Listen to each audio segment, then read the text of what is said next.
আমরা খুব অদ্ভুত সময় বাস করছি। বেশিরভাগ মুসলিমরাই মুসলিমদের মতো পোশাক পরে না বা কাজ করে না। তাই যারা খুব অল্প পরিসরে হলেও ধর্মকে ধারণ করে, হয়তোবা তাদের কথায়, তাদের বাহ্যিক পোশাকে বা সামাজিকতায় ইত্যাদি ইত্যাদি, যদি তারা কিছুটা ধর্মের প্রতিফলন দেখায়, তারা এমনকি মুসলিম সার্কেলও ঠাট্টা বিদ্রুপের শিকার হয়। আমরাই তাকে ঠাট্টা বিদ্রুপ করি, অন্য ধর্মের কেউ নয়, বরং মুসলিমরাই করে। যখন এমনটি ঘটে, ধরুন কেউ হাসতে হাসতে বলল, ওই যে ওই লোকটার বড় দাড়ি আছে, কারো দাড়ি নিয়ে ঠাট্টা মশকরা করছেন, কিংবা কেউ হয়তো কারো হিজাব বা জিলবাব নিয়ে মজা করছে। এখানে আমাদেরকে বুঝতে হবে, যখন আপনি কারো দাড়ি নিয়ে মজা করছেন, আপনি আসলে তার দাড়ি নিয়ে মজা করছেন না, আপনি আসলে রসুল সাল্লাল্লাহু আলাইহি সাল্লামের একটি সুন্নাতকে নিয়ে ঠাট্টা করছেন। এটা মোটেও কোনো হালকা বিষয় নয়। ওই লোকটি ফ্যাশন করে দাড়ি রাখেনি, সেই লোকটি আসলে আল্লাহ রসুলকে অনুসরণ করার চেষ্টা করেছে। কিংবা কাউকে হয়তো হিজাবের জন্য ঠাট্টা করছেন, সে হয়তো অন্য কোনো দেশ থেকে এসেছে বা সে তার ধর্মীয় ভাবটা দেখাতে চায়। আমরা ধরে নেব তিনি এটা করছেন কারণ এটা আল্লাহর নির্দেশ, এটা আমরা ধরে নেব। আমরা ভাববো যে তিনি আয়েশা রাদিয়াল্লাহু আনহাকে অনুসরণ করছেন। যখন আয়াতটি নাজিল হয়েছিল, তিনি রান্নাঘরে ছিলেন, তিনি রান্না করছিলেন, নবীজি বাড়ির মধ্যে হাঁটছিলেন। সেই সময় হিজাব সংক্রান্ত আয়াতটি নাজিল হয়েছিল, আর তিনি জানালা দিয়ে তা শুনেছিলেন। তিনি সাথে সাথে তার কাপড় দিয়ে মাথা ঢেকে নিলেন। তারা এমন স্পিরিটকে অনুসরণ করেছেন। সুতরাং তাদেরকে নিয়ে মজা করার মানে হচ্ছে উম্মাহাতুল মুমিনিনকে নিয়ে মজা করা। এর মধ্যে কোনো পার্থক্য নেই। আমাদেরকে খুব সতর্ক হতে হবে যখন আমরা কোনো মানুষের সাথে নিচু স্বরে কথা বলবো, যে কিনা ধর্ম মানার চেষ্টা করছে। এমনকি আপনি যদি তার মতের সাথে একমত নাও হন, এখানে আমি কোনো ফকিহ নই, কিংবা আমি কোনোদিন ফিকের বিষয়ে নিজের কোনো অভিমত দিব না, কারণ আমি এর যোগ্য নই। কিন্তু আমি আপনাকে এটা বলতে পারি যে ফিকের কিছু বিষয়ে মতের ভিন্নতা রয়েছে। উদাহরণস্বরূপ, বিভিন্ন ফকিহগণ, যেমন কুফার বা মদিনার ফকিহগণ, যেভাবে তারা ধর্মকে দেখেছেন ইত্যাদি, বিভিন্ন আলেমগণের ভিন্ন মত রয়েছে। আমি আপনাকে বলবো না যে কার মতটি সঠিক, আমি এর যোগ্য নই। কিন্তু আমি আপনাকে বলতে পারি, যদি আপনি কারো মতের সাথে একমত না হন, বা আপনি মনে করেন পাগড়ি পরাটা তত গুরুত্বপূর্ণ নয়, কিন্তু তারা মনে করে, তাই তারা পাগড়ি পরে, আপনার কি মনে হয় তারা কেন পাগড়ি পরে? নবীজি সাল্লাল্লাহু আলাইহি সাল্লামের প্রতি ভালোবাসা থেকে, তাই না? এমন কিছু বর্ণনা আছে না যেখানে বলা হয়েছে রাসূল সাল্লাল্লাহু আলাইহি সাল্লাম পাগড়ি পরতেন? তাহলে আপনি যখন তার পাগড়ি নিয়ে মজা করেন, ওই লোকটিকে দেখতে লাগছে, আমি এইসব শব্দ উচ্চারণ করতে পারবো না, আপনি যদি বলেন এ তো খুবই সংকীর্ণ মনা, এটা সেটা, সেই সব পোশাক পরে ইত্যাদি ইত্যাদি, আপনি যদি তার এই পোশাকের সাথে একমত নাও হন, যেহেতু তারা রসুলের প্রতি ভালোবাসা নিয়ে এটা পরে, এটাই আপনার তাকে সম্মান করার জন্য যথেষ্ট। এমনকি সাহাবারা কিছু বিষয়ে মাঝে মধ্যে তারা কিছু অযৌক্তিক কাজ করতেন, আপনার কখনোই মনে হবে না যে এটা যৌক্তিক, কিন্তু আমরা জানি তারা ভালোবাসা থেকে এটা করেছেন। যেমন ধরুন আব্দুল্লাহ ইবনে মাসউদ রাদিয়াল্লাহু তাআলা আনহু, তিনি একবার ভ্রমণ করছিলেন, মাঝে মধ্যে তিনি এমন করতেন, তিনি তার বাহনের উপর ঝুঁকে বসতেন। অন্য সাহাবীরা দেখে বলতেন, কি ব্যাপার, আপনি এমন করলেন কেন, এখানে ঝুঁকে পড়ার কি আছে? তিনি বলেন, এখানে একটা গাছ ছিল, রাসূল সাল্লাল্লাহু আলাইহি সাল্লাম যখন এর পাশ দিয়ে যেতেন, তিনি তার বাহনের সামনের দিকে ঝুঁকে বসতেন। এই জন্য তিনি রসুলের প্রতি ভালোবাসায় এমনটি করেছেন। এখন অন্য কারোর জন্য এটা খুবই হাস্যকর ঘটনা হবে, কিন্তু এটা ভালোবাসা থেকে করেছেন এবং আমরা একে সম্মান করি। আমরা এটা এমনই রাখি, একে নিয়ে বিচার বিশ্লেষণ করি না। আমাদেরকে এইসব ব্যাপারে সতর্ক হতে হবে এবং মানুষের এই ভক্তির প্রতি নজর রাখতে হবে। যাই হোক, তো ইম্মা ইয়াকুনা ফি আমরিন ইয়াতাআল্লাক বিদ্দীন, এটা ধর্মের কোনো ব্যাপারেও হতে পারে। ওয়া হুয়া মা ইয়াতাআল্লাক বিসসুরা আউল মাশি, এটা তাদের পোশাক নিয়েও হতে পারে, মানে আপনি কারো পোশাক নিয়ে ঠাট্টা মশকরা করেন, বা সে যেভাবে হাঁটে তা নিয়ে, আউল জুলুস, বা যেভাবে সে বসে বা যাদের সাথে বসে, ওয়া আইয়ুহু কাসীরা, এবং এটা বিভিন্নভাবে হতে পারে। সুম্মা ইজহারুল গায়ব ফি হাযিল আকসামিল আরবাআ ক্বাদ ইয়াকুনু লিহাজির, এরপরে এভাবে তাদের দোষ বললে তিনি যে চারটি বিষয় বলেছেন, এটা হতে পারে সামনাসামনি, ওয়া ক্বাদ ইয়াকুল লিগায়ব, এটা হতে পারে কারো পেছনে, ওয়া আলা তাকদিরাইন ফাকাদ ইয়াকুলু বিল্লাফস, এবং এই দুই অবস্থায় এটা কথা দিয়ে হতে পারে, ওয়া ক্বাদ ইয়াকুন বিইশারাতিন ইশারাতির রাসুল আইন, কিংবা মাথা নাড়ানোর মাধ্যমে বা মুখের অভিব্যক্তির মাধ্যমে বা চোখের মাধ্যমে, ওয়া গায়রিহিমা, বা অন্য কোনোভাবে, ওয়া কুল্লু যালিকা দাখিল তাহদান নাহি ওয়াজ জাজর, এটা আমি অনেক আগেই বলেছিলাম, এটা দিয়ে দার্স শুরু করেছিলাম। এই সবগুলো বিষয়ই আল্লাহ নিষেধ করে দিয়েছেন এবং যারা এমন করে তাদেরকে তিরস্কার করেছেন, তাই এগুলোর ব্যাপারে সতর্ক হন। ওয়ালাম্মা কানা রাসূল সাল্লাল্লাহু আলাইহি ওয়াসাল্লাম আযমান নাস মানসাবান ফিদ্দীন, আমরা জানি যে রাসূল সাল্লাল্লাহু আলাইহি ওয়াসাল্লাম হচ্ছেন সর্বশ্রেষ্ঠ মানুষ দিনে তার গুরুত্বের হিসেবে। কানাত তাআন ফিহি আযিমান ইনদাল্লাহ, তাই তাকে নিয়ে মজা করার পরিণাম আল্লাহর কাছে ভয়াবহ। ফালা জারামা ক্বাল, তাই স্বাভাবিকভাবেই তিনি বললেন, ওয়াইলুল লিকুল্লি হুমাযাতিল লুমাসা, তাই যথাযথ কারণেই যারা এমন করে তাদেরকে তিনি বিভ্রান্ত হিসেবে উল্লেখ করেছেন। কারণ একটি তাফসিরে একটি মত থেকে আমরা পাই, এটা বিশেষভাবে ওয়ালিদ ইবনে মুগিরার ব্যাপারে বলা হয়েছে যে সরাসরি রসুল সাল্লাল্লাহু আলাইহি সাল্লামকে নিয়ে মজা করত। মুফাসসিররা বলেছেন যেহেতু এটা রসুল সাল্লাল্লাহু আলাইহি সাল্লামকে নিয়ে করা হয়েছে তাই এত কঠিন কথা এসেছে, কেননা তাকে নিয়ে মজা করা কোনো ছোট বিষয় নয়। মানে সে কাফের হওয়ার কারণে ইতিমধ্যেই জাহান্নামে যাচ্ছে, এর উপর নবীজিকে নিয়ে মজা করে সে তার গর্তটা আরো বড় করেছে।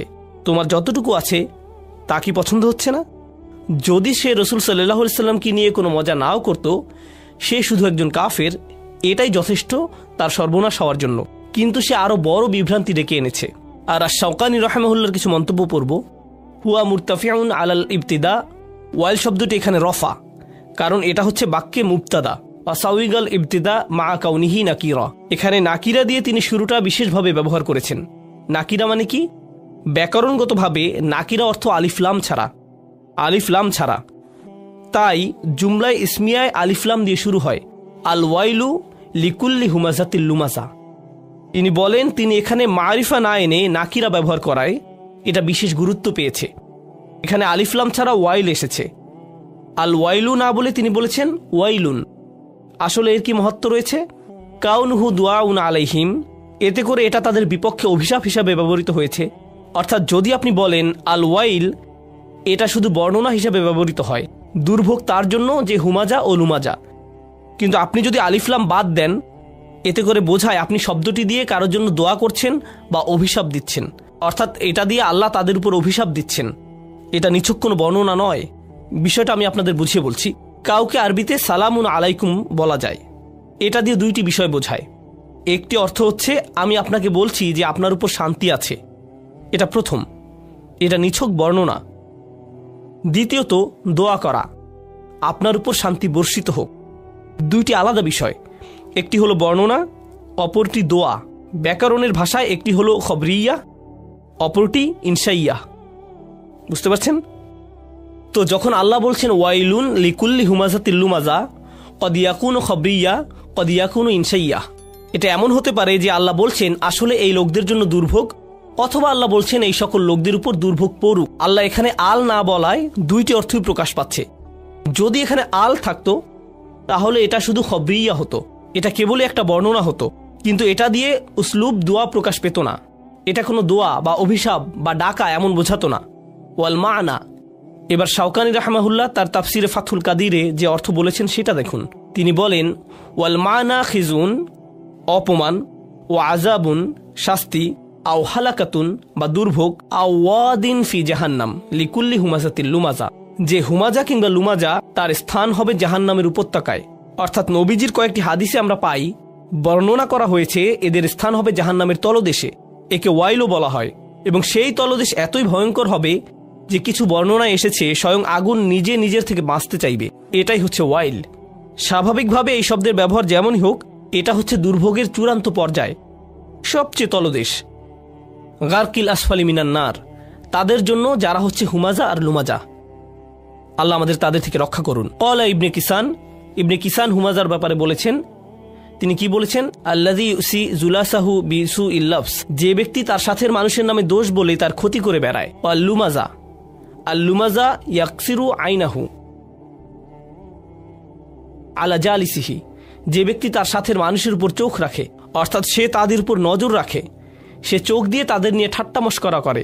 ওয়াসিরু বিয়াদিহি, সে হাত দিয়ে নির্দেশ করে। অবিরসি, মাথা বা মুখের অভিব্যক্তির মাধ্যমে। অবিহাদিবিহি, মানে যখন তারা আশেপাশে থাকে না। ওয়াল আউয়াল উলা, তবে প্রথম অর্থে মানে যে মুখের ভাষায় মানুষকে নিয়ে মজা করে, এটাই সবচেয়ে সঠিক অর্থ। অবিনা উল ফুল, এবং যেভাবে ফুলা ব্যবহৃত হয়েছে। ইয়াদুল্লু আলাল কাসরা, আমরা এটা নিয়ে আগেও বলেছি, এটা কেবলমাত্র বিশালত্ব বোঝায় না, এটা দিয়ে সংখ্যাও বোঝায়, এমন কিছু যা বারবার হয়ে থাকে। ফাফিহি দালালাতুন আলা আন্নাহু ইয়াফআল যালিকা কাসীরান, এটা দিয়ে বোঝা যায় যে সে এটা বারবার করে থাকে। আল্লাহর সাথে আমাদের সম্পর্কগুলোর অন্যতম একটি মৌলিক সম্পর্ক হলো তার নিকট দোয়া করা। তার সাহায্যের কাঙ্গাল আমরা। আমাদের ধর্মীয় ক্ষেত্রে তার সাহায্য দরকার, হেদায়েত পাওয়ার ক্ষেত্রে তার সাহায্য দরকার, সত্য পথের উপর টিকে থাকার জন্য, অসৎ পথ থেকে দূরে থাকার জন্য, তার ক্ষমা পাওয়ার জন্য আমাদের তার সাহায্য দরকার, তার সহায়তা দরকার আধ্যাত্মিক ক্ষেত্রে আমাদের ঈমানের জন্য। এছাড়াও জীবন পরিচালনার সকল ক্ষেত্রে আমরা তার সাহায্যের মুখাপেক্ষী। আমাদের পারিবারিক বিষয়ে তার সাহায্য দরকার, অর্থনৈতিক ক্ষেত্রে তার সাহায্য প্রয়োজন আমাদের। আপনাদের মাঝে অনেকেই এমন আছেন যারা ভয়ঙ্কর অর্থনৈতিক সমস্যায় নিমজ্জিত। কেউ আপনার সমস্যার কথা বুঝে না, একমাত্র আল্লাহ এবং আপনি ছাড়া আর কেউ বুঝে না। আপনি আপনার সমস্যার কথা কাউকে বোঝাতে ব্যর্থ হয়েছেন, তারা বুঝে না। একমাত্র আল্লাহ ছাড়া আর কেউ জানে না আপনি কি মুসিবতে জীবন অতিবাহিত করছেন। আমাদের সকলেরই কোনো না কোনো সমস্যা রয়েছে।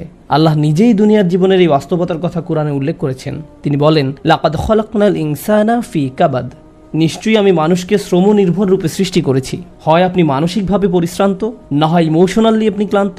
অতিরিক্ত কাজের চাপে আপনি পরিশ্রান্ত, শারীরিকভাবে আপনি ক্লান্ত, স্বাস্থ্যগত দিক দিয়ে আপনি পরিশ্রান্ত, বয়সের ভারে আপনি ক্লান্ত। আপনার সমস্যা থেকে বের হয়ে আসার জন্য অনেক সমাধান খুঁজছেন, কিন্তু কিছুই কাজ করছে না। এভাবে আপনার সৃজনশীলতাও একসময় নষ্ট হয়ে যায়। আমরা সবসময় পরিশ্রান্ত জীবনযাপন করছি, আমরা প্রতিনিয়ত কোনো না কোনো সমস্যায় জর্জরিত। এই সমস্যাগুলো আমাদের চিন্তাশক্তির বেশিরভাগ অংশ দখল করে রাখে। অনেক সময় ইতিবাচক চিন্তা করার জন্য নিজের উপর জোর খাটাতে হয়, কারণ আপনি যদি জোর করে ইতিবাচক চিন্তা না করেন, তাহলে নেতিবাচক চিন্তাগুলো সবসময় এসে আপনার মাথায় জড়ো হয়ে থাকে। সব সমস্যা যেগুলো সমাধান দরকার, এগুলো নিয়েই আমরা সবসময় চিন্তামগ্ন থাকি। আল্লাহর সাথে আমাদের সম্পর্কগুলোর একটি হলো আমরা যেন আমাদের সমস্যাগুলো সমাধানের জন্য তার নিকট দোয়া করতে পারি। আমাদের যা যা দরকার আমরা যেন সেটা তার নিকট চাইতে পারি। তো আজ আমি যে বিষয়টি নিয়ে কথা বলতে চাই, এমন একটি সিক্রেট উপাদান যার মাধ্যমে আমরা আল্লাহর নিকট যা ইচ্ছা তাই চাওয়ার সামর্থ্য অর্জন করতে পারি। আমরা সবাই বিভিন্ন জিনিস আল্লাহর কাছে চাই, আর সেটা হতে পারে আল্লাহ এবং বান্দার মাঝে একান্ত গোপন কোনো ব্যাপার। আপনি যদি আসলেই আল্লাহর নিকট থেকে আপনার দোয়ার উত্তর আশা করেন, তাহলে কিছু শর্ত আগে পূরণ করতে হবে। আর তার মাঝে অন্যতম একটি গুরুত্বপূর্ণ ব্যাপার যা কোরআনের সর্বত্র বিশেষ জোর দেওয়া হয়েছে, তা হলো আমাকে এবং আপনাকে সবার আগে আল্লাহর নিকট নিঃশর্ত ক্ষমা চাইতে হবে। তার নিকট কোনো কিছু চাওয়ার পূর্বে আপনাকে ক্ষমা চাইতে হবে। আপনাকে ক্ষমা চাইতে হবে। আমার আপনার যে প্রয়োজনগুলো আছে সেগুলো চাওয়ার পূর্বে আমাদেরকে আল্লাহর নিকট পরিপূর্ণ আন্তরিকতার সাথে ক্ষমা চাইতে হবে। এটা শোনার পর আপনি হয়তো জিজ্ঞেস করতে পারেন, ক্ষমা চাওয়ার জন্য কোন দোয়া পড়তে হবে, বা ক্ষমা চাওয়ার জন্য শ্রেষ্ঠ দোয়া কোনটি? মানুষ বিভিন্ন অকেশনে বিভিন্ন রকমের দোয়া পড়ে। যেমন কোনো সন্তান সম্ভব বা মা এসে জিজ্ঞেস করে, কিছুদিনের মধ্যে আমার বাচ্চা হবে, এখন আমার বাচ্চার জন্য কোন দোয়াটি আমি পড়তে পারি? অথবা কেউ একজন এসে বলতে পারে যে আমি চাকরির ইন্টারভিউ দিতে যাচ্ছি, কোন দোয়াটি আমি এখন পড়তে পারি? আমাকে বিশেষ বিশেষ সময় উপলক্ষে বিশেষ বিশেষ দোয়া প্রদান করুন। আমি আপনাদের বলছি, বিশেষ সময়ের ওই দোয়াগুলো অবশ্যই গুরুত্বপূর্ণ, কারণ সেগুলো পবিত্র এবং আল্লাহর কাছ থেকে অবতীর্ণ। কিন্তু সকল সমস্যার ক্ষেত্রে কমন দোয়া হলো, যে একটি দোয়া আপনার সকল সমস্যা দূর করবে, তা হলো সত্যিকার অর্থে আল্লাহর নিকট ক্ষমা প্রার্থনা করা। নূহ আলাইহিস সালাম তার জাতিকে আল্লাহর নিকট ডেকেছিলেন 900 বছরেরও বেশি সময় ধরে। তিনি তাদের নিকট অবিরাম দাওয়াত দিয়ে গেছেন। তার নবুয়তি জিন্দেগির শেষ দিকে এসে তিনি পেছনে ফিরে দেখেন এবং তিনি তাদের নিকট যে বার্তাটি দিতে চেয়েছিলেন তার একটা সারাংশ দাঁড় করিয়েছেন। তিনি তাদের উদ্দেশ্যে শুধু একবার বা দুইবার কথা বলেননি। লাইলান ওয়া নাহারা দাউতু কওমি লাইলান ওয়া নাহারা, তিনি বলেন, হে আমার পালনকর্তা, আমি আমার সম্প্রদায়কে দিবারাত্রি দাওয়াত দিয়েছি। তিনি রাতেও কোনো বিরতি নেননি। কোরআনের একটি সূরা তার নামে নামকরণ করা হয়েছে, সূরাত নূহ। সেখানে এই গোটা সময় ধরে যে তার সম্প্রদায়কে তিনি দাওয়াত দিয়ে গেছেন তার একটা সারমর্ম তুলে ধরা হয়েছে। আমি তোমাদের কাছ থেকে কি আশা করেছিলাম? কুল্লামা দাআউতু লিতাগফিরা লাহুম। আর এই গোটা সময় ধরে আমি তাদেরকে এই ধর্মের দিকে আহ্বান করেছি যেন আপনি তাদেরকে ক্ষমা করেন ইয়া রব, যেন আপনি তাদেরকে ক্ষমা করেন ইয়া রব। আমি ঠিক এই কথাগুলো তাদের বারবার বলেছি। ফাকুলতু ইস্তিগফারু রাব্বাকুম, অতঃপর বলেছি তোমরা তোমাদের পালনকর্তার ক্ষমা প্রার্থনা করো। ইন্নাহু কানা গফফারা, নিশ্চয়ই আল্লাহ হলেন এমন সত্তা যিনি বারবার ক্ষমা করতে থাকেন। এরপর তিনি যা বলছেন তা খুবই অসাধারণ। আমি চাই আপনারা এই বিষয়টা উপলব্ধি করুন যে তিনি কোন ধরনের মানুষগুলোর উদ্দেশ্যে কথা বলছিলেন। তিনি ইতিহাসের অন্যতম খারাপ একটা সম্প্রদায়ের উদ্দেশ্যে কথা বলছিলেন। নূহ আলাইহিস সালামের সম্প্রদায়কে পৃথিবীর অন্যতম চরম অবাধ্য জাতিগুলোর একটি হিসেবে বর্ণনা করা হয়েছে। সূরাতুজ জারিয়াতে আল্লাহ বিভিন্ন জাতি সম্পর্কে বর্ণনা করেছেন যারা আল্লাহর বিরুদ্ধে, তাদের নিকট প্রেরিত রাসূলদের বিরুদ্ধে বিদ্রোহ ঘোষণা করেছিল, ফলে তাদের ধ্বংস করে দেয়া হয়েছিল। সূরা আন-নাজমে যখন নূহ আলাইহিস সালামের জাতির কথা আসলো, তিনি বললেন, ওয়া কওমু নূহিম মিন ক্বাবলু ইন্নাহুম কানু হুম আযলামু ওয়া আতগা, আর পূর্বে নূহের কওমকেও, নিশ্চয়ই তারা ছিল অতিশয় জালিম এবং চরম অবাধ্য। বিষয়টা যৌক্তিক মনে হয়। অন্য সকল নবীর মতো শুধু এক প্রজন্মের জন্য তাদের নবী ছিলেন না, প্রতি শতাব্দীতে 3-4 প্রজন্ম মানুষের জন্য শতাব্দীর পর শতাব্দী ধরে তাদের একজন নবী ছিল। প্রতি 20 বছর পর পর নতুন নতুন প্রজন্মের আবির্ভাব ঘটে আর নূহ আলাইহিস সালাম এটা দেখেছিলেন শতাব্দীর পর শতাব্দী ধরে। প্রতি 20 বছর পর পর নতুন নতুন প্রজন্মের আবির্ভাব ঘটে। তিনি 40 থেকে 50 প্রজন্মের মানুষদের দেখেছিলেন, আর তারা সবাই তাকে প্রত্যাখ্যান করেছিল। আর তিনি সকল প্রজন্মকে একই দাওয়াত দিয়ে যাচ্ছিলেন। একটি উদ্দেশ্যকে সামনে রেখে আমি এই বিষয়টির উপর আলোকপাত করছি। তিনি চরম অবাধ্য এক জাতির উদ্দেশ্যে কথা বলছিলেন। তাদের নিকট তিনি কি প্রস্তাব তুলে ধরেন? তিনি বলেন, ইস্তিগফারু রাব্বাকুম, তোমাদের রবের ক্ষমা প্রার্থনা করো, ইন্নাহু কানা গফফারা। তোমরা বারবার আল্লাহর অবাধ্যতা করছিলে, তিনি বারবার ক্ষমা করতে থাকেন। তোমরা বারবার আল্লাহর অবাধ্যতা করছিলে, আল্লাহ বারবার ক্ষমা করতে থাকেন। কিন্তু তার প্রস্তাব এখানেই থেমে থাকেনি। তিনি বলেন, ইউরসিলুস সামা আলাইকুম মিদরারা। এখানে ইউরসিলু হলো জওয়াবে আমর। এর মানে হলো, যদি তোমরা তার নিকট ক্ষমা প্রার্থনা করো, তাহলে আল্লাহ তোমাদের জন্য আসমানের দরজা খুলে দিবেন, আর এটা তোমাদের উপর অজস্র ধারায় করুণা বর্ষণ করবে। এর দ্বারা বৃষ্টিও বোঝানো হতে পারে, কিন্তু পরিহাসের বিষয় হলো এখানে বৃষ্টি দ্বারা বন্যা ইঙ্গিত করা হয়নি, যদিও সব শেষে বন্যা কবলিত হয়েছিল নূহ আলাইহিস সালামের জাতি। এই আয়াতে আল্লাহ ভিন্ন ধরনের বৃষ্টির কথা বলেছেন। যদি তারা ক্ষমা প্রার্থনা করত, যে বৃষ্টি তাদের ধ্বংস করে দিয়েছিল সেই বৃষ্টি হতে পারত তাদের জন্য জীবন আহরণকারী। তারা বৃষ্টির জন্য প্রার্থনা করেনি, আর আল্লাহ তাদের বলছেন ক্ষমা প্রার্থনা করত যদি তারা, তোমরা যদি ক্ষমা প্রার্থনা করো, আকাশের দরজা তোমাদের জন্য খুলে দেওয়া হবে, আর তা বৃষ্টি বর্ষণ করতে থাকবে। আল্লাহ বলেননি যে পানি বর্ষিত হবে, তিনি বলছেন আকাশ বর্ষণ করবে। কারণ আকাশ শুধু বৃষ্টি নয়, আরো রহমত বর্ষণ করতে পারে। আকাশ থেকে ক্ষমা আসে, আকাশ থেকে প্রশান্তি আসে, বিশ্বাস আসে, রিজিক আসে, সমস্যার সমাধান আসে আসমান থেকে। তিনি তোমাদের জন্য আকাশ খুলে দিবেন, আর আকাশের সকল সম্পদ তোমাদের উপর অঝোর ধারায় বর্ষিত হতে থাকবে। আর তোমরা এতদিন রহমতের ভাগিদার হতে পারছিলে না, কারণ তোমরা ক্ষমা প্রার্থনা করনি। তাই এখন ক্ষমা চাইলে এটা খুলে যাবে। একটা একটা করে আপনার সমস্যাগুলোর কথা আল্লাহকে বলেন। আপনার এমনও সমস্যা থাকতে পারে যেটার কথা আপনি নিজেও জানেন না, কিন্তু আল্লাহ জানেন। আমি আর আপনি যদি সত্যিকার অর্থে আল্লাহর নিকট ক্ষমা চাইতে পারি, তাহলে ওই অজানা সমস্যাগুলো স্বর্গীয় হস্তক্ষেপে সমাধান হয়ে যাবে। ইউরসিলুস সামা আলাইকুম মিদরারা। আল্লাহ সুবহানাহু ওয়া তাআলা এখানেই থেমে যাননি। আপনি কার জন্য ক্ষমা চাচ্ছেন? আপনার নিজের জন্য। ইস্তাগফিরু রাব্বাকুম, তোমরা নিজেদের জন্য ক্ষমা প্রার্থনা করো। আল্লাহ বলেন, ওয়ায়ুমদিদকুম বিআমওয়ালি ওয়া বানিনা, তোমাদের ধন সম্পদ, তোমাদের সন্তান সন্ততি বাড়িয়ে দেওয়া হবে। তিনি ধন সম্পদ এবং সন্তান সন্ততি দিয়ে তোমাদের ঐতিহ্যকে সমৃদ্ধ করে দিবেন। এমন সম্পদ নয় যা আপনাকে আল্লাহর কাছ থেকে দূরে সরিয়ে দিবে, কারণ এই টাকা দেওয়ার কথা এসেছে আপনার ক্ষমা চাওয়ার প্রেক্ষাপটে। তিনি আপনাকে ভালো অর্থ দিবেন, যা আপনার জন্য দুনিয়াতে এবং পরকালে কল্যাণ নিয়ে আসবে। তিনি আপনাদের ভালো সন্তান দান করবেন, যারা আপনার জীবিত থাকা অবস্থায় ভালো কাজ করবে, তারা আপনাদের সম্মান করবে, ভালোবাসা দেখাবে, আনুগত্য করবে। আপনি তাদের দেখে গর্বিত হবেন। এমনকি আপনি এই দুনিয়া ছেড়ে চলে গেলেও তারা ভালো কাজ করতে থাকবে, যা সাদাকায়ে জারিয়া হিসাবে আপনার আমলনামায় এসে যোগ হবে। আল্লাহ আপনাকে এই সব কিছু দান করবেন। প্রসঙ্গত, এই দুই শব্দ অর্থ এবং সন্তান সন্ততি, ইন্নাহুম আসাউনি ওয়াত্তাবাউ মান লাম ইয়াজিদহু মালুহু ওয়া ওয়ালাদুহু ইল্লা খাসারা। আমার সম্প্রদায় আমাকে অমান্য করেছে আর অনুসরণ করেছে এমন লোককে যার অর্থ ও সন্তান সন্ততি কেবল তার ক্ষতি বৃদ্ধি করেছে। কিন্তু আপনার ক্ষমা চাওয়ার পরে আল্লাহর পক্ষ থেকে যে ধন সম্পদ এবং সন্তান সন্ততি আসে, তা আপনার জন্য শুধু কল্যাণই নিয়ে আসে। একই ধন সম্পদ এবং সন্তান সন্ততি, পার্থক্য হলো এখন তাদের উপর আল্লাহর ক্ষমা ও রহমত রয়েছে। বিষয়টা এমন যেন তারা দূষিত হয়ে গিয়েছে, যতক্ষণ না আল্লাহ তার ক্ষমার মাধ্যমে তাদের পরিশুদ্ধ করেন। আল্লাহর নিকট ক্ষমা প্রার্থনা করলে কত শত পথ আপনার জন্য খুলে যাবে। আসমানের দরজা আপনার জন্য এমনভাবে খুলে যাবে যে আপনি কল্পনাও করতে পারবেন না। আপনি সবকিছু আরো ভালোভাবে বুঝতে পারবেন। আপনার ব্যক্তিগত সমস্যাগুলো দূর হতে শুরু করবে। উদাহরণস্বরূপ, রাগের কথা ধরা যাক। রাগ হওয়া থেকে মুক্তি পাওয়া আসলেই অনেক কঠিন। বহু মানুষ খুবই সমস্যাপূর্ণ জীবনযাপন করে, খুব অল্পতেই রেগে যান।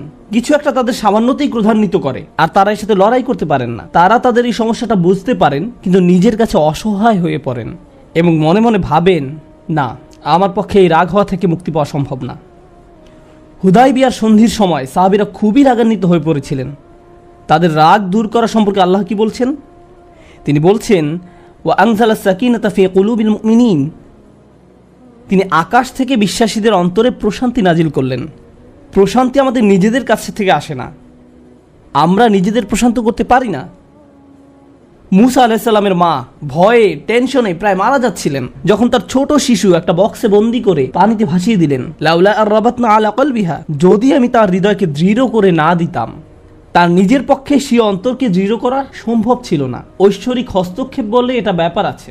আল্লাহ তার অন্তরকে দৃঢ় করেছিলেন, যা আমাদেরকে আমাদের ব্যক্তিগত দুর্বলতা এবং প্রবণতা থেকে সুস্থ হতে সাহায্য করে। কিছু কিছু মানুষ অশ্লীলতার প্রতি খুবই আকৃষ্ট হয়ে পড়ে, কেউ কেউ ক্রোধ নিয়ন্ত্রণ করতে পারে না, আবার কেউ কেউ মারাত্মক লোভী, সবসময় শুধু টাকা পয়সা নিয়ে চিন্তামগ্ন থাকে। তারা এইসব থেকে বের হয়ে আসতে চায়, কিন্তু নিজেদের সাথে যুদ্ধ করে পারে না। এই সব সমস্যার সমাধান আসে আল্লাহর পক্ষ থেকে। আপনার একান্ত ব্যক্তিগত গভীর সমস্যার সমাধান আসে আসমান থেকে। বৃষ্টি যেমন পৃথিবীকে পরিষ্কার করে দেয়, তেমনি আসমান থেকে আল্লাহর রহমত এসে আপনার সমস্যাগুলোকেও ধুয়ে মুছে পরিষ্কার করে দেয়। ওয়ায়াজআল লাকুম জান্নাতিন ওয়ায়াজআল লাকুম আনহারা। তোমাদের জন্য উদ্যান স্থাপন করবেন, তোমাদের জন্য নদীনালা প্রবাহিত করবেন। অর্থাৎ আল্লাহ বলছেন, যদি শুধু ক্ষমা চাও সবই দিব। আমি আপনি মনে করি যে যদি আমরা আল্লাহর কাছে ক্ষমা চাই তাহলে শুধু ক্ষমা পাবো, কিন্তু আল্লাহ বলছেন যদি ক্ষমা চাও তাহলে এমন কিছু নেই যা আমি তোমাদের দিব না। বিষয়টা এমন যে আপনি ইচ্ছা করলে এক এক করে বিভিন্ন জিনিস চাইতে পারেন, অথবা শুধু ক্ষমা চান তাহলে সবই পাবেন। কি আর বাকি থাকে? অর্থ, সন্তান সন্ততি, আপনার সকল সমস্যার সমাধানে আকাশ খুলে যাবে, বাগান, নদী, সব কিছু আপনার জন্য প্রস্তুত। মানুষ সাধারণত মনে করে যে যদি তার আল্লাহর ক্ষমা চায় তাহলে এটা শুধু তাদেরকে পরকালে সাহায্য করবে, কিন্তু এই আয়াতগুলো আমাদের বলছে না। এই আয়াতগুলো আমাদেরকে বলছে যে না, আল্লাহ শুধু আমাদেরকে পরকালেই সাহায্য করবেন তা নয়, তিনি আমাদেরকে এই দুনিয়াতেও সাহায্য করবেন। একবার হজের কথা চিন্তা করুন। আমার আপনার জন্য হজের সবচেয়ে বড় অনুপ্রেরণা হলো আমাদের অতীতের সকল গুনাহ মাফ করে দেওয়া হবে। আমরা নতুন করে আবার শুরু করতে পারবো। যে কাপড়ে আপনি কবরে শায়িত হওয়ার কথা, সেরকম একটি কাপড়ে আপনি হজে যান। এমনকি হজের সময় যখন আমরা মার্চ করি, সে সম্পর্কে বলা হয়েছে সুম্মা আফিদু মিন হাইসু আফদান নাস ওয়াস্তাগফিরুল্লাহ। অতঃপর তোমরা প্রত্যাবর্তন করো যেখান থেকে মানুষরা প্রত্যাবর্তন করে, এবং আল্লাহর কাছে ক্ষমা চাও। হজের মূল বিষয় হলো আল্লাহর নিকট ক্ষমা চাওয়া। এটাই হজের মূল উদ্দেশ্য। আর সেই হজের সময় আমরা কি দোয়া করি? রব্বানা আতিনা ফিদ দুনিয়া হাসানা অফিল আখিরাতি হাসানা অফিল আখিরাতি হাসানা। প্রতিটি তাওয়াফে একই দোয়া পাঠ করা হয়, যা কোরআনে মাজিদে এসেছে। রব্বানা আতিনা ফিদ দুনিয়া অফিল আখিরা রব্বানা আতিনা ফিদ দুনিয়া হাসানা অফিল আখিরাতি হাসানা। আমাদেরকে এই দুনিয়ার কল্যাণ এবং পরকালের কল্যাণও দান করুন। অন্য কথায়, এই দুনিয়ায় আমাদেরকে এমন কল্যাণ দান করুন যা পরকালের কল্যাণকে নিশ্চিত করবে। এরকম কিছুর অস্তিত্ব রয়েছে, আর এই সব কিছু আমরা তখনই পাব যখন আপনি আন্তরিকতার সাথে আল্লাহর নিকট ক্ষমা চাইব। খুতবার এই অংশটার উদ্দেশ্য ছিল আপনাদের নিকট ক্ষমা চাওয়ার কিছু উপকারিতা তুলে ধরা, ক্ষমা চাওয়ার লক্ষ্য বর্ণনা করা। কিন্তু আমরা এখনো বলিনি যে কিভাবে ক্ষমা চাইব। কেউ কেউ কৃত্রিম উপায়ে ক্ষমা চায়, আস্তাগফিরুল্লাহ আস্তাগফিরুল্লাহ আস্তাগফিরুল্লাহ। কারো কারো জন্য এটা এত নকল যে একবার আলী রাদিয়াল্লাহু তাআলা আনহু একজনকে এরূপ করতে দেখে বললেন, তোমার ইস্তেগফারেরও ইস্তেগফার প্রয়োজন। এর মাধ্যমে শুধু জিহ্বার ব্যায়ামই হয়, আর কিছু না। আমি এখন আপনাদের এমন একটি বিষয়ের কথা বলবো যা আমাদেরকে আল্লাহর নিকট ক্ষমা চাওয়া থেকে বিরত রাখে। বিষয়টা একজনের কাছে কতটুকু প্রত্যাশা করা হয় তার সাথে সম্পর্কযুক্ত। কিছু কিছু মানুষ মনে মনে এই সিদ্ধান্ত উপনীত হয়ে যায় যে আমি সারা জীবন ধরে অসংখ্য পাপে নিমজ্জিত ছিলাম, আল্লাহ মনে হয় আমাকে খুব একটা পছন্দ করেন না। কোনো কোনো মানুষ এমনকি এতদূর পর্যন্ত চলে যায় যে বলে ওঠে, আল্লাহ আমাকে পছন্দ করেন না, আল্লাহ আমার উপর খুবই রাগান্বিত। আমি জানতাম আল্লাহ এই কাজগুলো আমাকে করতে নিষেধ করেছেন, কিন্তু তারপরেও আমি করেছি। শুধু একবার নয়, বহুবার এই খারাপ কাজগুলো করেছি। সুতরাং আল্লাহর ভালো মানুষের তালিকায় আমি নেই, আমার নামাজের কোনো দাম নেই। মানুষ যখন নিজের সম্পর্কে এইরকম ধারণা পোষণ করে, তখন সে কি করে জানেন? আমি তো খুবই খারাপ মানুষ। আপনি কি আমার জন্য একটু দোয়া করতে পারবেন? কারণ আমি ইতোমধ্যে দোয়া করার যোগ্যতা হারিয়ে ফেলেছি। এখন আপনাকে আমার জন্য দোয়া করতে হবে, কারণ আমি আশা করছি আল্লাহ অন্তত আপনার দোয়া কবুল করবেন। এতে হয়তো আমার একটা সুযোগ তৈরি হতে পারে, কারণ আমার কথা তিনি শুনবেন না। আপনাদেরকে আবার একটু পিছনে নিয়ে যাই।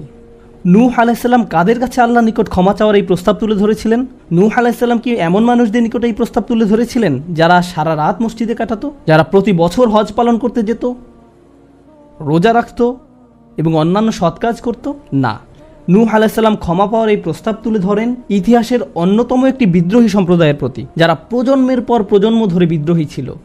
তিনি তাদের বলেন, তোমরা যদি শুধু ক্ষমা চাও, আল্লাহ শুধু তোমাদের ক্ষমা করবেন তাই নয়, বরং তিনি তোমাদের জন্য আকাশের ধনভাণ্ডার খুলে দেবেন। নিজের সম্পর্কে এমন বলবেন না যে আমি অনেক দূরে হারিয়ে গেছি, যদি কিছু হয় তা হবে আমার মায়ের দোয়াতে বা অন্য কারো দোয়াতে। আপনার মনের এমন অবস্থার সুযোগ গ্রহণ করে শয়তান। মানুষের মনের হতাশাজনক পরিস্থিতির সুযোগ গ্রহণ করে শয়তান, আর এর মাধ্যমে তাকে শিরকে নিমজ্জিত করে। এই হতাশা শিরকের একটি দরজা, কেন জানেন? তখন মিথ্যা ধর্ম আসে এবং আপনাকে বলে আপনি তো অনেক বড় পাপী, আপনার পক্ষে ক্ষমা পাওয়া সম্ভব নয়। যিশুকে বলুন আপনাকে ক্ষমা করে দিতে। আপনি যিশুর সাথে ভালো সম্পর্ক করুন, তিনি আল্লাহর সাথে আপনার সম্পর্ক ভালো করে দিবেন। আল্লাহ এবং আপনার মাঝখানে যিশু এসে দাঁড়াবে, অথবা তারা অন্য কাউকে মাঝখানে দাঁড় করাবে, বলবে অমুক পীর, তার কবরের কাছে গিয়ে কিছু চকলেট রাখো। তাহলে তিনি আল্লাহকে বলবেন আপনার সমস্যার সমাধান করে দিতে। আপনি এখন আল্লাহর সাথে কথা বলতে পারবেন না, কিন্তু ওই পীর তিনি আল্লাহর প্রিয় বান্দা, তাই আপনি তার মাধ্যমে আল্লাহর কাছে আপনার দরখাস্ত পেশ করুন। এভাবে শিরকের দরজা খুলে যায়। অন্য কথায় আল্লাহর সাথে আমাদের সরাসরি যোগাযোগের মূল বিষয়টি, তাওহীদের মানেই হলো সরাসরি যোগাযোগ। লা ইলাহা ইল্লাল্লাহ একই কথা বলে, আর এই সব কিছুর মূল কথা হলো আপনার যা প্রয়োজন তা সরাসরি আল্লাহর নিকট প্রার্থনা করুন। যে বিষয়টি আমাদের সকল প্রয়োজন পূরণ করবে তা হলো আল্লাহর নিকট ক্ষমা প্রার্থনা করা। এখন এই ক্ষমা চাওয়াটা দুইভাবে হয়ে থাকে, জিহ্বার মাধ্যমে ক্ষমা চাওয়া এবং অন্তরের মাধ্যমে ক্ষমা চাওয়া। মানুষ সাধারণত নিজের পক্ষে যুক্তি দিয়ে থাকে। আমি যদি কোনো কারণে আপনার সমালোচনা করি, যেমন ধরুন কাউকে বললাম এই যে আমি আপনাকে অমুক অমুক কথা বলতে শুনেছি, সে তাৎক্ষণিক হয়তো বলে উঠবে এক্সকিউজ মি, আমি এমনটা বোঝাতে চাইনি, আপনি তো পুরো ঘটনাটা জানেনই না। আপনি সাথে সাথে নিজের পক্ষে যুক্তি দিতে শুরু করেন, আত্মরক্ষামূলক হয়ে ওঠেন।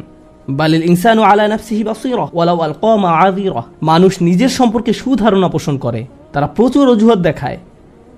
আপনি যদি আসলেই আল্লাহর ক্ষমা চান, আপনাকে নিরিবিলি একটা সময় খুঁজে পেতে হবে। যদি আরবিতে দোয়া করতে না পারেন কোনো সমস্যা নেই, আপনি শুধু পাঞ্জাবি, বাংলা, বাহাসা বা উর্দু জানেন, কোনো ব্যাপার না। আপনি আপনার নিজস্ব ভাষাতেই আল্লাহর সাথে কথা বলুন, আন্তরিকতার সাথে আপনার অপরাধগুলো স্বীকার করুন, কোনো অজুহাত দেখাবেন না।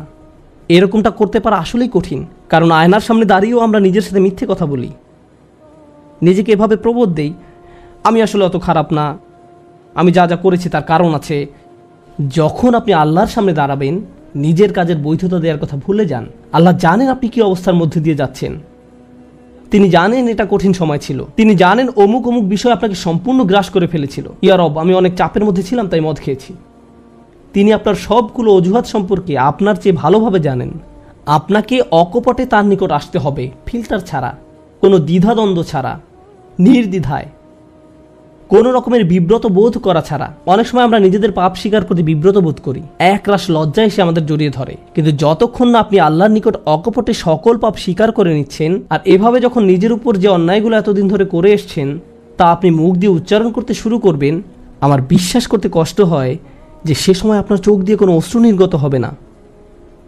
একজন মানুষের পক্ষে এটা অসম্ভব যে সে আল্লাহর সামনে এভাবে নিজেকে খোলাখুলি উপস্থাপন করবে আর তার চোখ দিয়ে কোনো অশ্রু বের হবে না, কারণ এটা দুর্বলতা প্রকাশের সময়। দুনিয়ার সামনে আমরা সাধারণত নিজেকে শক্তিশালী, আত্মবিশ্বাসী এবং দিব্যি সুস্থ হিসেবে উপস্থাপন করি। সবাই আমাদের দেখে মনে করে সবকিছু ঠিক আছে, কিন্তু ভেতরে ভেতরে যে আমি বহু সমস্যায় জর্জরিত তা একমাত্র আল্লাহ জানেন। আপনাকে সকল জড়তা কেটে তার নিকট সম্পূর্ণ খোলাখুলিভাবে নিজেকে উপস্থাপন করতে হবে, আর কেবল তখনই আপনি আল্লাহর নিকট ক্ষমা চাওয়ার অবস্থানে যেতে পারবেন। তারপর সিজদায় গিয়ে কাঁদতে থাকুন। তখন এটা শুধুমাত্র আস্তাগফিরুল্লাহ আস্তাগফিরুল্লাহ বলার মতো হবে না, এটা হয়ে উঠবে আল্লাহর সাথে একটি সত্যিকারের কথোপকথন, আল্লাহর নিকট সত্যিকার অর্থে পাপ স্বীকার। এটা খুবই শক্তিশালী একটা অনুশীলন, চেষ্টা করে দেখুন। আপনাকে একটা নিরিবিলি সময় খুঁজে পেতে হবে। নিশ্চিত করুন যে কেউ আপনার কথা শুনছে না। আপনার স্ত্রী বিছানায় শুয়ে আছে, এমত অবস্থায় মাঝরাতে ঘুম থেকে উঠে এভাবে দোয়া করতে পারবেন না, ইয়া আল্লাহ আমাকে ক্ষমা করে দিন, কারণ আপনার স্ত্রী তো আপনার দোয়া শুনতে পাচ্ছে। এভাবে করাটা নিষিদ্ধ নয়, কিন্তু একা একা দোয়া করা আপনার জন্য ভালো হবে। মোট কথা, নির্জন কোনো জায়গা খুঁজে বের করুন যেখানে আপনি একান্তে আল্লাহর সাথে কথা বলতে পারবেন। যদি আপনি এক গাদা আরবি দোয়া মুখস্থ করেন যার অর্থও আপনি জানেন না, আর বিড়বিড় করে সেগুলো উচ্চারণ করতে থাকেন, সে দোয়াগুলো অবশ্যই উত্তম এবং শক্তিশালী, কিন্তু আপনার অন্তরের সাথে যদি সেগুলোর কোনো যোগাযোগ না থাকে, শুধু জিহ্বা দিয়ে উচ্চারণ করছেন, তাহলে আপনি আসলে ক্ষমা প্রার্থনা করছেন না। আল্লাহ আপনাকে এই জিকিরের পুরস্কার দান করুন, কিন্তু এর নাম আসলে ইস্তেগফার বা ক্ষমা প্রার্থনা নয়। ইস্তেগফার অন্য কিছু। যখন আপনার চক্ষু খুলে অশ্রু নির্গত হতে শুরু করে, তখন আকাশের দরজা খুলে যায়, তখনই সেটা খুলবে। এই দুইটার মাঝে একটা কানেকশন আছে। সর্বশেষ যে বিষয়টি আমি আপনাদের সাথে শেয়ার করতে চাই তা হলো আল্লাহর উপর আশা ধরে রাখা। অনেকের জন্য এই বিষয়টা মেনে নেওয়া বেশ কঠিন যে আল্লাহ তার কথা শুনবেন, আমার দোয়া তার নিকট গুরুত্বহীন, আমি দোয়া করার কোনো অর্থ দেখি না। আপনাদের একটা কথা বলে রাখি, আল্লাহর নিকট থেকে আপনি সর্বশ্রেষ্ঠ যে উপহারটি পাবেন তা কি জানেন? ক্ষমা। এটাই সর্বশ্রেষ্ঠ উপহার। আপনি এটার মূল্য উপলব্ধি করুন আর নাই করুন, আর যা কিছু আল্লাহ আপনাকে দিবেন বলেছেন এর সবই অতিরিক্ত। আপনাদেরকে একটা উদাহরণ দিই। আমার অনেকগুলো সন্তান আছে। ধরুন আমার এক সন্তানের উপর আমি খুবই অসন্তুষ্ট। সে কোনো একটা অন্যায় করেছে, আমি খুবই রাগান্বিত হয়ে আছি, আমার বিশ্বাস করতে কষ্ট হয় যে তুমি এটা করেছো। এভাবে আমি তাকে কিছুটা বকাঝকা করলাম, তোমার এটা বলা উচিত হয়নি, তোমার এটা করা উচিত হয়নি।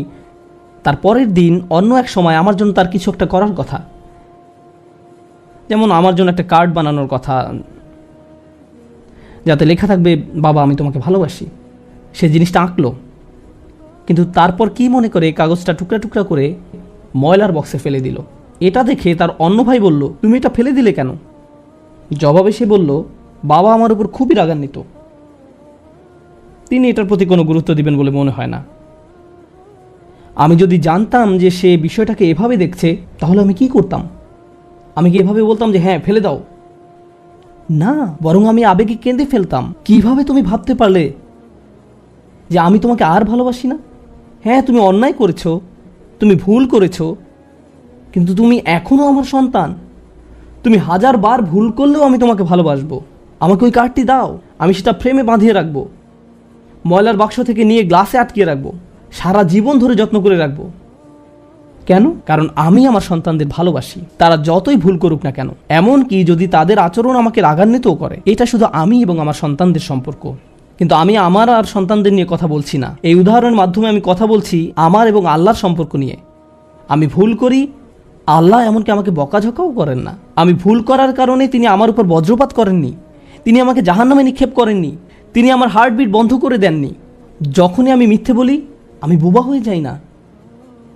প্রতিবার হারাম কিছু খেয়ে ফেলার কারণে আমার হাত অবশ হয়ে যায় না, হারাম কিছুর দিকে তাকানোর কারণে আমি অন্ধ হয়ে যাইনি। তিনি এখনো দিয়েই যাচ্ছেন। আর আমি কিনা চিন্তা করতে শুরু করলাম যে আল্লাহ আমাকে আর ভালোবাসেন না। আল্লাহর সাথে আমার সম্পর্ক একসময় ভালো ছিল, কিন্তু এখন যেহেতু আমি খারাপ হয়ে গিয়েছি, তাই ভালোবাসাও এখন হারিয়ে গেছে। তাহলে দোয়া করার কি অর্থ আছে?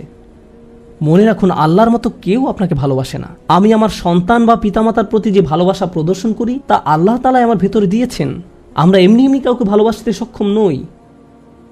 ভালোবাসা আল্লাহর পক্ষ থেকে একটি উপহার। যদি আল্লাহর দুইটি সৃষ্টির মাঝে ভালোবাসা এত দৃঢ় হয়, আমাদের পক্ষে কল্পনাও করা সম্ভব নয় যে আমাদের জন্য আল্লাহর ভালোবাসা কত প্রগাঢ়, যে আমাদের জন্য আল্লাহর ভালোবাসা কত গভীর। কেউ এর বিপরীত বললে তার কথায় কান দিবেন না। একমাত্র যে মনে করে আল্লাহ তাকে ঘৃণা করে, তার কোনো আর আশা নেই, সে হলো শয়তান।